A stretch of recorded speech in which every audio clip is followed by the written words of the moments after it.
Sabunçu rayon polis idarəsinin narkotiklərlə mübarizə bölməsinin əməkdaşlarının həyata keçirdikləri tədbir zamanı paytaxt sakini 38 yaşlı Hüseyn Hüseynov saxlanılıb.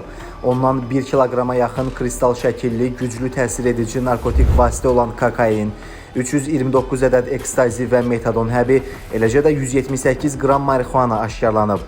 Hüseyn Hüseynov paytaxt ərazisində kokainin satışını təşkil edən əsas şəxs olub.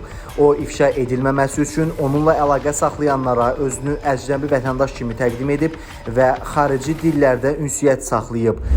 Mən o paketi atdı, içində 1 kilo kokain, tabletkalar M40, ekstazi tabletkaları miqdarı var idi. Onu setkada götürdü.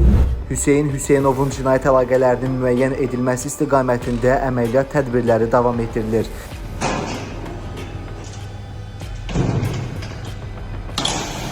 Həmçinin Sabunçu rayon polis idarəsinin narkotiklərlə mübarizə bölməsinin əməkdaşları tərəfindən cari ilin əvvəlindən keçirilən tədbirlər zamanı 36 kiloqram narkotik vasitə və əməliyyat yolu ilə 2 ədəd odlu silah aşkarlanıb.